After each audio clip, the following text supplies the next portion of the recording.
For those who love classic video games and crafts, of course, here's a tutorial just for you, the Beaded Triforce. The perfect bead design from one of Nintendo's greatest games of all time, so there's no more need to wait. I hope you like this video, now let's get ready to create something great.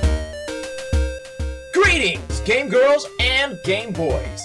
I am Contemplate, and you're watching Turbo Beads.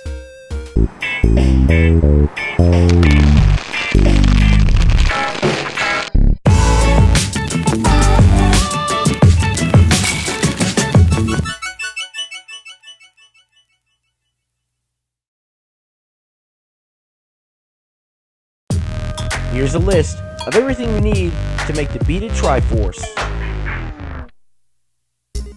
The first thing you will need is 4 feet of fishing line, which is the string I believe works best for this project. So here's the pattern. Let's start out by laying out the middle row of beads in a 2-1-2-1 sequence to prepare us for the next step. This will make things a bit easier to keep our place when adding them to the string. As you can see, I've left the pattern on screen so that you can see the layout. As for the original Triforce symbol that uses gold, I'll be using yellow in its place since I don't have any gold beads. Let me know in the comments below if you have gold beads. Once you have the first row of beads laid out, this is what it should look like. But before we can add any beads to the string, first we need to decide on which end of the string will be for the bottom row and which end of the string will be for the top. Let's start by taking the bead furthest on the left at the bottom and adding it to the string designated to the bottom.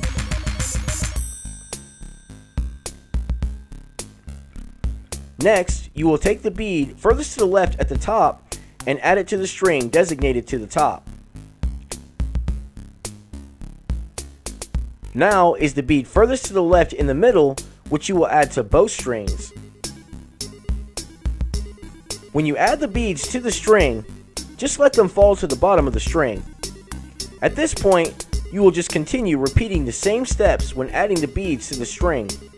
I will also let this step play out as a visual reference so that you can understand this part clearly. Don't forget to just let the beads fall to the bottom of the string once you've added them to the string. Remember, you'll be adding the bead furthest to the left on the bottom and adding it to the string designated to the bottom.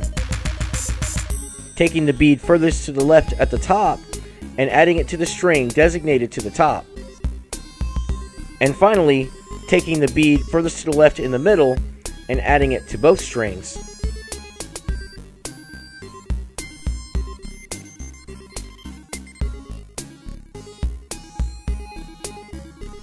Once you have the first row of beads on the string, you will match up both ends of string and push those beads toward the center of the string. This will ensure that we have the same amount of string to use for each section. This is what it should look like so far. Next, we will take both ends of string and tie them together with a square knot to keep all of the beads locked in place. Be sure to tie the knot nice and tight, ensuring that everything stays together.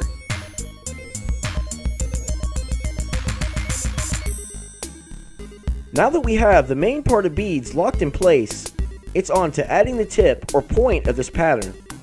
Let's go ahead and take the 2 ends of string, matching them up once again. Next, we will add 1 yellow bead to the strings. When you get that bead on the string, run that bead all the way downward toward the other beads. This is how it should look. Now that we have both ends of string sticking out of the tip, you'll take one end of the string and run it back through the closest bead on the top row. When you get that string through the bead, be sure to pull the string all the way through. This will set us up for adding beads, filling in the gaps to create this pattern. Now that we have the string through that first bead on the top row, you'll take that same end of string and add 1 yellow bead to the string. Running that string in the same direction, you'll run that string through the next bead on that row. That's the bead sticking up. When you get your string through that bead, pull the string all the way through until the bead locks in place. This is what it should look like.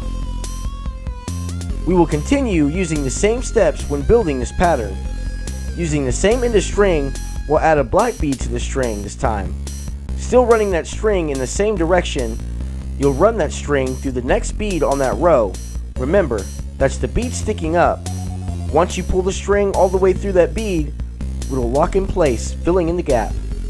Now, we are adding another yellow bead to that string and running that string through the next bead on that row, which will be the bead on the end.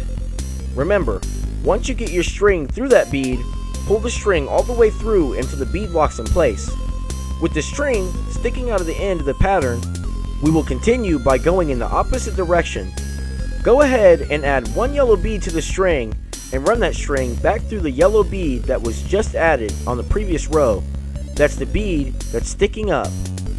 Once you get that string through that bead and pull the string tight, the bead will fit right into place. This is exactly how it should look. Add another yellow bead to the string and continue running that string in the same direction through the next bead on that row. Remember, that's the closest bead that's sticking up. Pull the string until the bead locks in place. Once again, using that same end of string, we are adding a yellow bead to that string and running that string through the next bead on that row. As usual, getting that string through that bead and pulling the string until the bead locks in place. The string will end up on the outside of the pattern. Take that same end of string and run it in the opposite direction, going through the closest bead on the top. That's the bead sticking up. This will step us up to the next row. Add a yellow bead to that string and run that string in the same direction through the next bead on that row. Remember, that's the bead sticking up. Pulling the string until the bead locks in place, filling in the gap. Add another yellow bead to that string and run it through the next bead on that row. Pull the string until the bead locks in place, and the string will once again be on the outside of the pattern. With the string on the outside of the pattern, as we did before, add a yellow bead to that string and run that string back in the other direction through the closest bead on the next row. As you already know, that's the bead that's sticking up. Pull the string until the bead fits right in place. Add another yellow bead to the string and run it through the next bead on that row. Pull it until the bead locks in place, and the string will again be on the outside of the pattern. Once again, take the string and run it in the other direction through the bead on the row above. That's the bead sticking up. Be sure to pull the string nice and tight. This is exactly how it should look so far. So here we go again.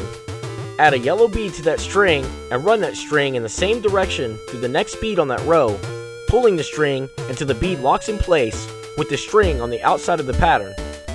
From this point, we will add a yellow bead to the string and run the string in the other direction through the bead that was previously added.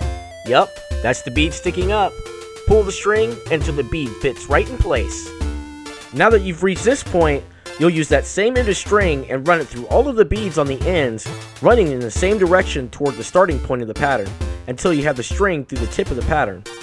Watch closely as I guide the string through all of these beads. This should give you a pretty good reference on the path you should take when running the string through these beads. As you can see, this part should be pretty simple and may feel like other crafty techniques. This kind of reminds me of sewing. With the string going through each bead, the string will still stay hidden. For anyone still watching, if you've reached this part of the video, leave a comment below with the secret message listed right here. Once you've reached this part of the pattern, then keep it up, because you're halfway through this project. Once you have the string through the bead on the end, that's the tip of the pattern, we will leave it for later use. Now, you can use the other end of string and run it through the closest bead on the bottom row. Remember, that's the bead that stands out. When you get the string through the bead, be sure to pull the string all the way through, nice and tight. This will also straighten out the bead on the end. This is exactly how everything should look so far. From this point, we will use the same steps and do exactly as we did on the upper half, by adding a bead to the string, running it through the next bead on that row, pulling the string until the bead fills in the gap and locks into place. When you have the string on the outside of the pattern on this side, add a bead running that string in the other direction, stepping up to the next row.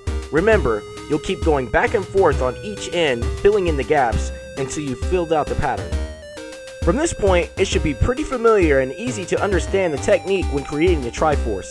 If things get a bit confusing for you, feel free to go back, review some of the steps from the first half so that things will be a bit more clear. Remember, there's always the grid on screen to help show the placement of the beads. Once you've added the last bead, it's just like we did before.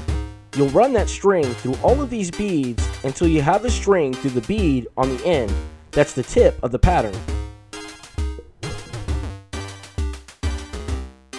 Once you have the string through the bead on the end, that's the tip of the pattern, you'll take both ends of string and tie them together with a square knot. Be sure that your knot is tied tight and secure, ensuring that everything stays together. After the knot is tied, carefully cut off the tied loose ends of string, and your bead Triforce is now complete. And there you have it, a video game inspired pattern that was fun to make. Hopefully this tutorial was helpful and you can create one just as great. Also, special thanks to YouTube friend Contemplate for being a part of this video.